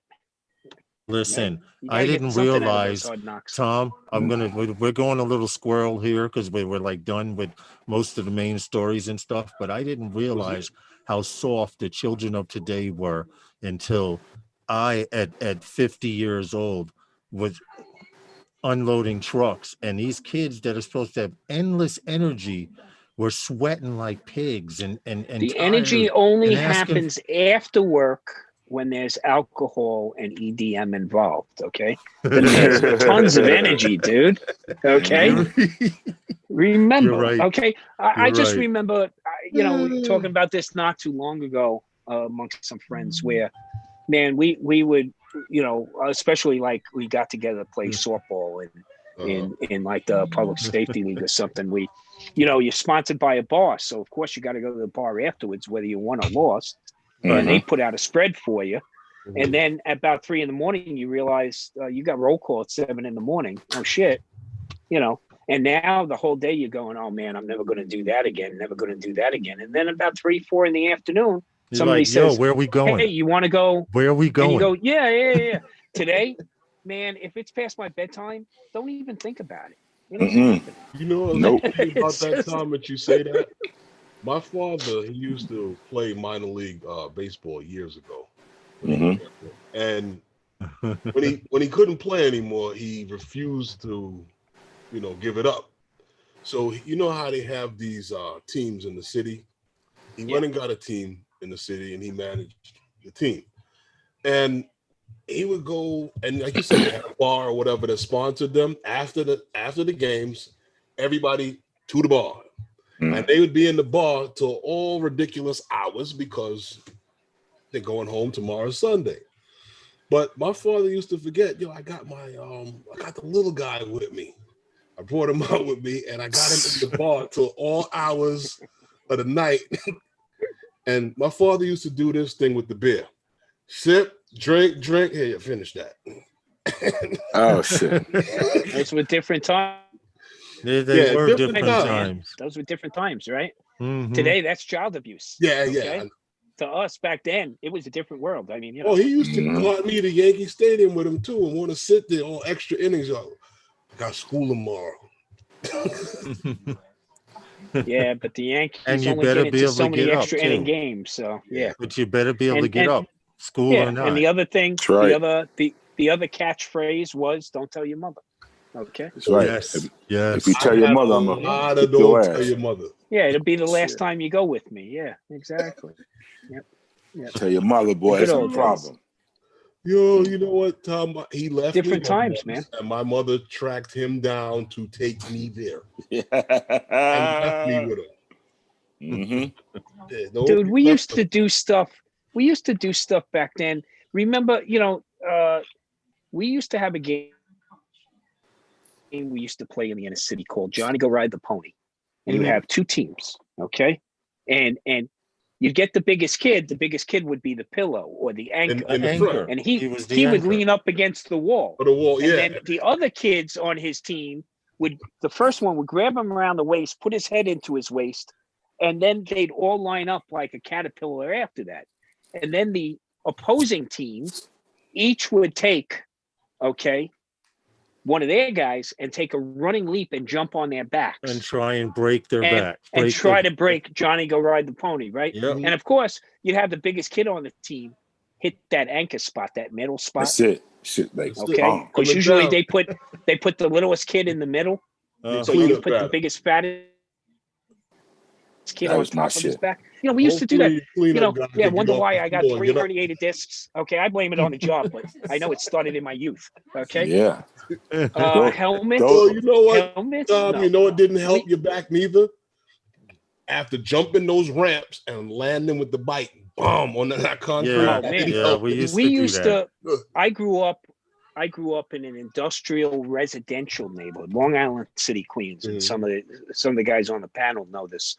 And we had more factory buildings than we had houses in the neighborhood. Okay, but I'll tell you, after business hours, it was the best neighborhood to live in as a kid. Of course, the streets were ours. That's right. No cars on the street. Played everything between. Yeah. We played everything between the sewer caps, right? Not only that, when we played team tag, it could last for days. You had rooftops and everything else you could scale in those neighborhoods, right? Tom, you want to hear something funny? Ours was called Manhunt. You're right. You want to hear something funny? Yeah, Manhunt. Bring a Lario. Okay, team tag. Manhunt. Yes, but hold on, Tom. Yeah. Tom, from our time, it was called chain tag. And we played, and you know where I show you where I grew up, Herman. It was one project that was 2 blocks long this way, a block long this way, and 2 blocks like this. And every kid on this side of the project and this side of the project played, and there were like 20 of us. And we would play chain tag, which is your version of manhunt. Yeah, manhunt. But you could tell who the slick ones were that never got caught, because many years later, a friend revealed to me that he would go upstairs and eat lunch and be looking out the window, watching us run by, chasing someone. And I didn't catch on until later on. But I was like, wait, I'm going upstairs to make a sandwich. And then I'd see people running by, and then I'd sneak out the building behind the bush and run our own way. But how about this? They was looking for me the next day. See, they could. The next day they looking for me. I went to school. I went to school and everything. They still didn't find every garage door in the neighborhood was a soccer goal or a hockey goal to shoot at. Yeah. Right. Okay. You played stickball between the sewer covers. They forced us into a park. And I remember at 8 years old, me and my cousin were born just a couple of months apart, and we were known as Irish twins. Okay. And we would drive our mothers crazy. And I remember 8, 9 years old, our mothers telling us, my uncle was in a firehouse about 12 blocks away. Go bother your uncle at the firehouse. And as 8-year-olds, we'd go 8 blocks crossing streets back then. It was no big deal, right, Paul? I mean, it was a different time back then. Yeah. You could do that. And we'd go in the firehouse, and we'd be in the firehouse all day long. And they had a basement with 2 pool tables, a boxing ring, and a shuffleboard court. So it was, and then sliding down the pole. Okay. But they put us to work. That was They made us clean the wheel wells on the fire trucks. Okay, because we didn't have to bend down. Right. That makes sense. And that's where I learned, man, nobody has a better meal than a firefighter. Okay, because they cook for everybody in the firehouse that day, and we were included. But yeah, I mean, those were different times, man. Those were different times, and your bike was your ticket to freedom. Yep. Ray, if you didn't have a bike, you were. Oh yeah. What happened, Herman? No, I said Ray knows how it was over there on St. Mark's in the 70s. St. Mark's between Saratoga and Hopkinton. Yeah, right on the hill, baby. I know how it was. What? By the school, that big school over there, that school had a big fire. And the kids in the neighborhood, it's funny, we used to go in there and get the books. Just to get the books. Yeah. They have books. Yeah. and didn't do nothing with them. All them books they left in there. Yeah, man. I actually have some of those books. You do? Mm-hmm. Wow, man, that's crazy. We don't throw away books. Yeah, no doubt. I think my mother still had the old encyclopedia set packed up. Nobody threw I thought it was away books. I thought it was the whole collection, huh? There were more kids on the street, right? I mean, you could have a pickup game any hour of the day. Mm-hmm. Listen, this was our schedule, Tom. First, you had to clean your damn room, because if you didn't clean your room, you couldn't go outside. No, you gotta do your homework first. No, I'm talking weekend. Okay, chores. You had to do your chores. You would clean your room. You would watch what little cartoons were on, and then you went outside. And we played from sun up to sundown. We would play football. We only had cartoons on Saturday morning. Tag. We would play all these games throughout the day. When lunchtime came, everyone went home and had lunch and was out within an hour or less. There was kids that didn't go home and have lunch, were still out there. And we would come back out, then we would start playing softball. As dinner came, you would go home and eat. Everybody would go home and eat dinner. But the difference between today and back then was Tom's mother could bust me upside the head if she saw me doing something I wasn't supposed to be doing. And it wasn't. You had an extended, right. Or Herman's brother would see me someplace and say, "Boy, get out of here before I tell your mother." And you knew if he told your mother, that was a beat. You were getting your ass whooped. Yeah, that was a beat. Nobody said I'm gonna tell your father. Nobody said I'm gonna tell your father. I'm gonna tell your mother. No. You know the funny thing about that, Paul? The funny thing about that is my mother would tell my father when he got home, guess what Thomas did? Now you're getting a double and my father would say, no, here's what my father would say. You take care of it already? She go, yeah, well, I gave him and he go, okay, double jeopardy. He goes, I can't penalize him. Exactly, Sean. Because my mother would always say, wait till your father gets home. Yeah. But my mother was into instinct. Yeah, my mother was into instant gratification, so that was right there on the spot. Oh, I in fact have I have a wall. I have a wall of coffee mugs. You know that scissor rack up on the wall. I have coffee mugs hanging from the pegs. Right. Yeah. That's a tribute to my mom, by the way, because I remember I was probably 11 or so. I was probably as tall as she was because she passed. She was like 4'9". Okay, and I remember I was probably 11. And I said something stupid and she backhanded me and I didn't even react, right? I didn't realize she could backhand me and with the same move, reach down, pull her slipper off and come back the other way with the slipper. And put it right back. So then when I realized, okay, she was equipped, I would, of course, not be with arm's reach. Right. But of course, that would mean sometimes running around the kitchen table. Well, we had one of those coffee racks back then. And I remember mom running around it and then grabbing a mug and just flinging it. Okay. Now she never hit me. And her intent wasn't to hit me. Her intent was to vent. But the funniest thing was years later in my adult life, my mom came over and I had a similar coffee mug hanging on the wall. She had a tear in it. Right. Because she remembered. Goes, I know the tribute to me. She That's exactly why it was there. Right. Yeah, but my father was my father was funny. My father was like, Jackie, you can't tell the kid, wait till your father gets home. Okay. You're into instant gratification. You can never wait. Okay. So most of my most of the discipline came from mom. Yeah, most of it, that's where it came from. Would hit me, hurt her hand, and then run that wait till your father gets home. Yeah. And then my father would come to me like, what happened? Why'd you do it? Yeah, my hand hurt. All right. Yeah. I remember, my father would go. Your mom would say, my hand hurt. Why your hand hurt? Oh, I had to whoop this boy's ass. Next thing you know, you had to whoop his ass? Yep. So my father's funny line is, driving your mother crazy is only driving me crazy, and you don't want to do that, kid. Yeah. Okay. So that's the line he would put his hands on me one Don't you know you're making my life worse? Yeah. He put his hands on me one time, and I don't think he knew what he was doing. Why? Because he came with these. He came and I'm like, oh. Ooh, and I went down with the garbage, and that was it. That's what Stevie was saying. He used to catch a two-piece in the biscuit. I don't think he knew. That's why he didn't do it, because he didn't know what he was doing. Go get the belt.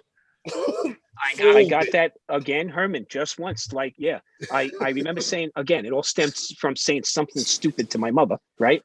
And my father was home, and he reacted. Now, what had happened was my father, just like a week or two earlier, got diagnosed with hypertension, right? Okay. But I was taking martial arts at the time, and I said something stupid to my mother.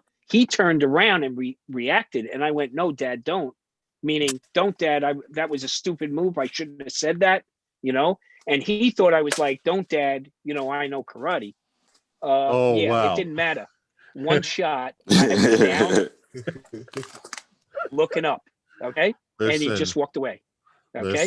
And that was the first and last. In the hood, I know you know karate, but I know Kareza. Yeah. I know Kareza. Yeah. My father said, "You know karate, but I know Kareza." Listen, I got the one hook. I bit the bullet one night. You know how you become 14, 15, you start thinking you're getting older. And because I'm tall, I always hung out at 14, 15 with the 18, 17-year-old guys.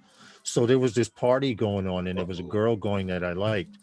And my mother and my stepfather both told me not to go to that party.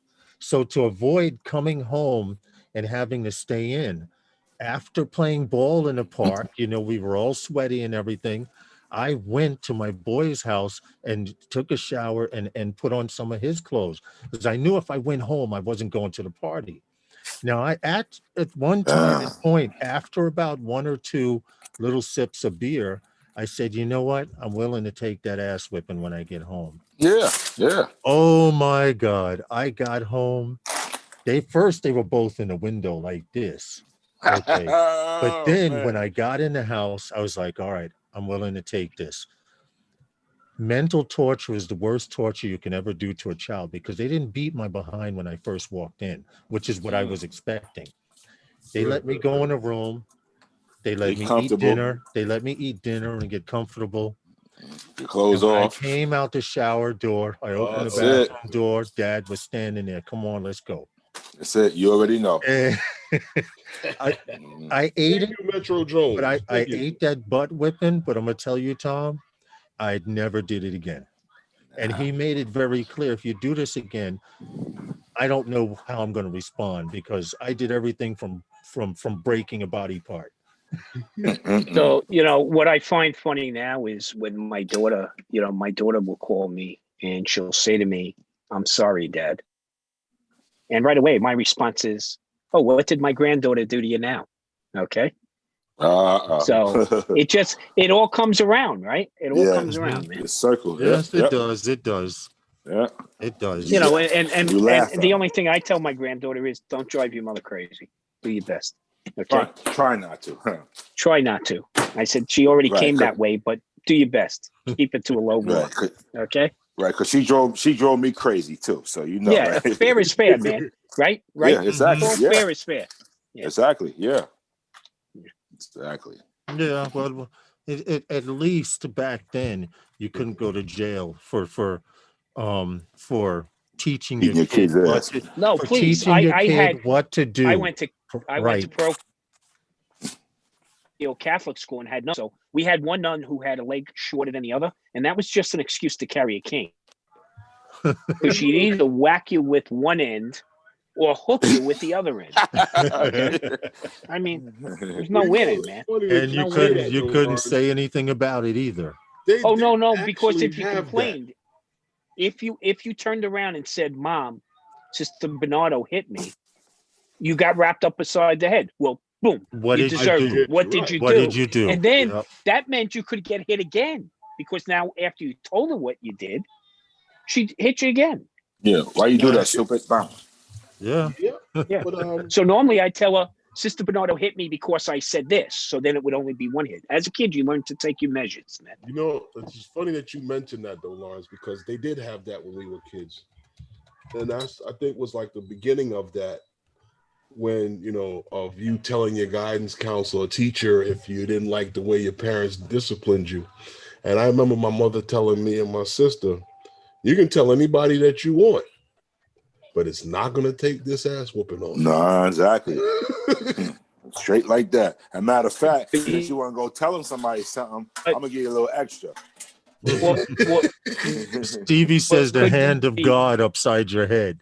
But you know, it's funny though, Lawrence, how you know, it's called risk avoidance.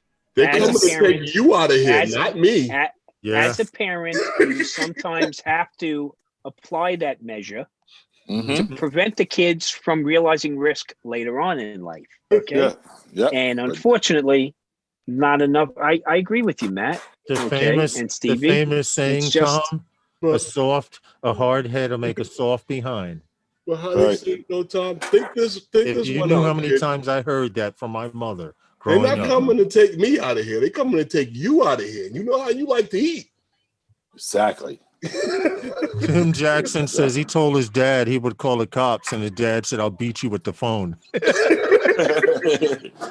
My mom said, you call the cops. She said, I'm going to be waiting for the cops when they get here. And if the cops got something to say for me whooping your ass, I'm whooping their ass.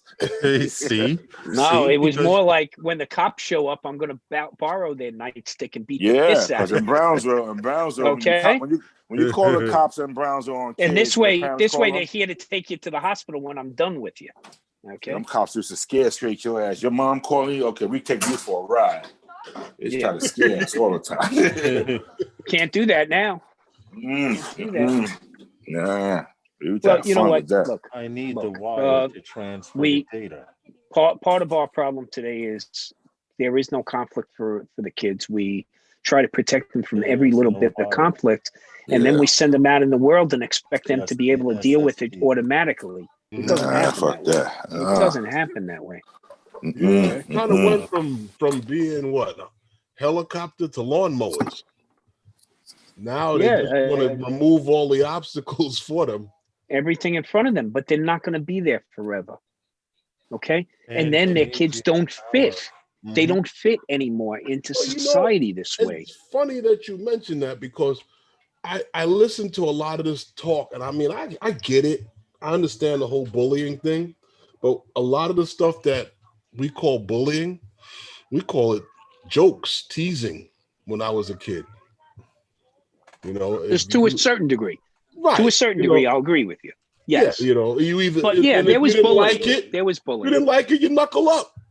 Yeah. Yeah. Yeah. And then after that, you're friends. Yeah. Usually. Just like that. Yeah. But it's the bullying that happens in adult life that can't be tolerated. Yeah, that number 45 bullying, 46 bullying. Well, it's about that time, guys, to get the hell out of here. Yeah. I was figuring how we were going to close this one out. And that's why I did it like that, because I'm about to eat too. Perfect.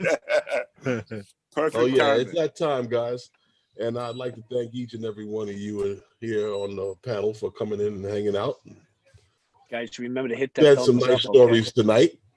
A few things going on, you know. Yeah.